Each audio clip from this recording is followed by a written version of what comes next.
आज जींद पहुँचे हैं जी और आप सबका स्वागत है। आज हमारे बड़े भाई जसवंत सिंधु जी, आज उनकी सरकारी सेवा में पुलिस विभाग में 34 साल उन्होंने इस देश की लोगों की सेवा करी है और आज वो सेवानिवृत्त हुए हैं। सेवानिवृत्त के साथ साथ उन्होंने और उनके परिवार ने एक बहुत बड़ी बात यहाँ पर लिखी और मैं समझता हूँ कि वो हरियाणा के हर जो हमारे एक लंबी सेवा के बाद जो लोग रिटायर्ड होते हैं उनके लिए सबके ऊपर वो लागू होती है कि हम रिटायर ज़रूर हो जाते हैं, क्योंकि एक आयु तय कर रखी है सरकार ने। कहीं 58 साल है, कहीं 60 साल है, कहीं 65 साल है। अलग अलग विभाग में, अलग अलग नौकरियों में अलग अलग उसकी समय सीमा है। लेकिन उन्होंने कहा कि मैं I am retired but I am not tired, यानी कि मैं रिटायर ज़रूर हो गया हूँ लेकिन मैं थका नहीं हूँ और मेरा जीवन देश के लिए, समाज के लिए, लोगों के काम हमेशा आएगा। तो उस प्रेरणा के साथ वो अपना जो बाकी जीवन है लोगों की सेवा में लगाएंगे। तो ऐसे साथी के लिए हम सारे साथी यहाँ पर इकट्ठे हुए हैं, उनको बधाई देते हैं कि एक बेदाग छवि के साथ पुलिस विभाग में, जहाँ रोज़ छींटे ही छींटे लगते हैं तमाम तरीके के, उसमें वो 34 साल का अपना कैरियर बेदाग निकाल करके आए हैं। और ऐसे में मैं उनको बधाई देता हूँ, उनके पूरे परिवार को, और यही कामना करते हैं कि परमपिता परमेश्वर से कि उनकी लंबी स्वस्थ आयु हो और इसी जज्बे के साथ वो लोगों की सेवा करें, जींद से लेकर के हरियाणा के लोगों की सेवा करें और लोग इनको खूब मौका दें। जहाँ तक मामला देश और प्रदेश की राजनीति का है, आप सब लोग देख ही रहे हैं कि लगातार इस देश के अंदर महंगाई है, बेरोजगारी है, भ्रष्टाचार है, समाज को, देश को बांटने का लोग काम कर रहे हैं। और ऐसे में जिस मजबूती के साथ जिन लोगों की जिम्मेदारी लड़ाई लड़ने की थी वो आज लड़ाई लड़ने में नाकामयाब हुए हैं। पिछले 5 राज्यों के आप चुनाव के नतीजे देखें तो उससे ये साफ़ है। और साफ ये भी है कि जहाँ नया विकल्प देश में लोगों को मिलेगा, अलग अलग प्रदेशों में मिलेगा, वहाँ लोग पुराने लोगों के विचारधारा, सोच और नेतृत्व के बजाय नए विकल्प को चुनेंगे। ये लोगों का संकल्प अब दिखता है, क्योंकि डीजल पेट्रोल के भाव देख लो, जब तक इलेक्शन थे वो दाम रुके हुए थे, चाहे अंतर्राष्ट्रीय बाज़ार में कम हुए या बढ़े, लेकिन वो रोक के रखे सरकार ने 45-50 दिन। और जैसे ही चुनाव ख़त्म हुए 10 दिन में लगातार 9 बार बढ़ोतरी हुई और पेट्रोल देश के कई हिस्सों में तो 116 रुपये क्रॉस कर गया है। हरियाणा में भी 100 पार हो गया है। डीजल भी करीबन उसी के पीछे पीछे चलता हुआ 100 के नज़दीक आने के कगार पर है।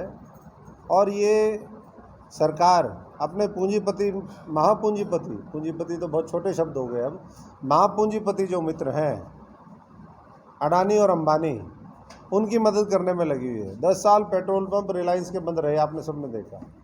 ऐसा क्या चमत्कार हुआ, ऐसा क्या इंटरनेशनल डायनामिक्स चेंज हुए कि वो 10 साल बाद पेट्रोल पंप रिलायंस के खुल गए एकदम।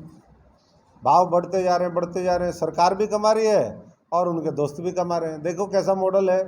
बोले सरकार निचोड़ मॉडल में लगी हुई है, निचोड़ दो सबको, जनता को निचोड़ दो, व्यापारी को निचोड़ दो, किसान मजदूर को निचोड़ दो, जितना इनसे निचोड़ा जा सकता है उतना निचोड़ दो और अपने साथियों का उनका भर दो। तो इसलिए मैं समझता हूँ कि आज मौका है, समय है कि लोग इस चीज़ को और बेहतर तरीके से एहसास करें और नए विकल्प के बारे में सोचें। प्रधान जी, सरकार ने हाल ही में पहले शिक्षा के मामले में 134 धारा जो जिसमें गरीब आदमी के दाखिले होते थे उसको वापसी कराया, इसको किस तरीके से लेते हैं आप? देखिए, सरकार तो ये बीजेपी जब से आई है ये खुद अनपढ़ों की सरकार है। नकली डिग्री, प्रधानमंत्री की नकली डिग्री, पहले एचआरडी मिनिस्ट्री थी उनकी नकली डिग्री वालों की सरकार। शिक्षा के महत्व को तो ये समझते ही नहीं। इसलिए शिक्षा की जो व्यवस्था है उसको ये ख़त्म करना चाह रहे हैं। लोग अनपढ़ रहें, लोग पिछड़े रहें, लोग गरीब रहें, ये सरकार इस तरह के मॉडल पे काम कर रही है। इसीलिए जो इन्होंने फैसला लिया है मुझे लगता है कि वो उसी दिशा में है।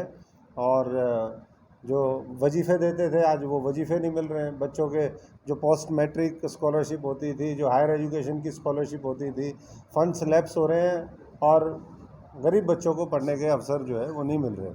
तो सड़कों के ऊपर उतरने की ज़रूरत है, लोगों को भी ज़रूरत है और विपक्ष को भी ज़रूरत है, और उसी के ऊपर हम लोग सब लोग मिलकर के काम कर रहे हैं। पंजाब में जीत के बाद आम आदमी पार्टी के उसमें खड़े होने में और हरियाणा में भी काफ़ी लोग फिलहाल आम आदमी शामिल हो गए। किस परिप्रेक्ष्य में लेंगे आप, क्योंकि आपने भी तृणमूल खड़ी कर दी हरियाणा में? देखिए, परिप्रेक्ष्य एक ही है। हम तो इस बात को आज नहीं कह रहे। हमने तो पिछले जब 5 साल विपक्ष की भूमिका में थे, मैं तब भी ये कहता था कि लोग नया कुछ करना चाहते हैं, नया विकल्प ढूंढ रहे हैं और सारी चीज़ें हैं। जब हमने कांग्रेस छोड़ी उस समय भी कहा कि भाई ये जो साठ-गांठ की राजनीति चल रही है, ये मिली-जुली जो सरकारें हैं जिसमें कांग्रेस भी शामिल है, अब बीजेपी है, जेजेपी है, ये सब मिल के काम कर रहे हैं।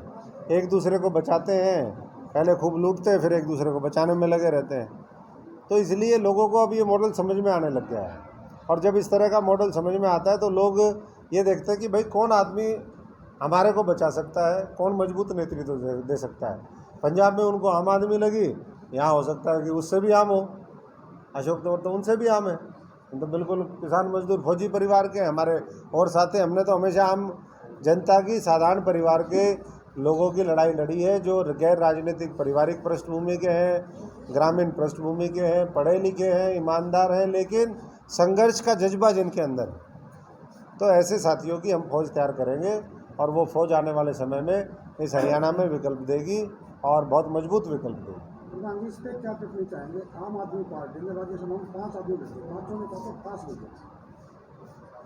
देखिए, ये बात है ज़रूर। ये मुझे लगता है कि वहाँ पर पंजाब के अंदर जिस तरीके से सर्व समाज ने उनको वोट दिया और दलित वर्ग बहुत बड़ी आबादी में है, वहाँ 35 से 40% है। वहाँ एक सिटिंग राज्यसभा के एमपी भी जो थे, पहले ओपीसीसी के अध्यक्ष थे शमशेर सिंह ढिल्लों, वो भी थे। तो ऐसे में प्रतिनिधित्व लोगों को लगता था कि एक के बजाय 2 मिलेंगी, नहीं मिली। अब उनका पार्टी का फैसला है, लोग इस बात की जजमेंट करेंगे। लेकिन ये ज़रूर है कि जो सरकार सबके सहयोग से आई है उनको सबका ख्याल रखना चाहिए। बहुत बहुत धन्यवाद।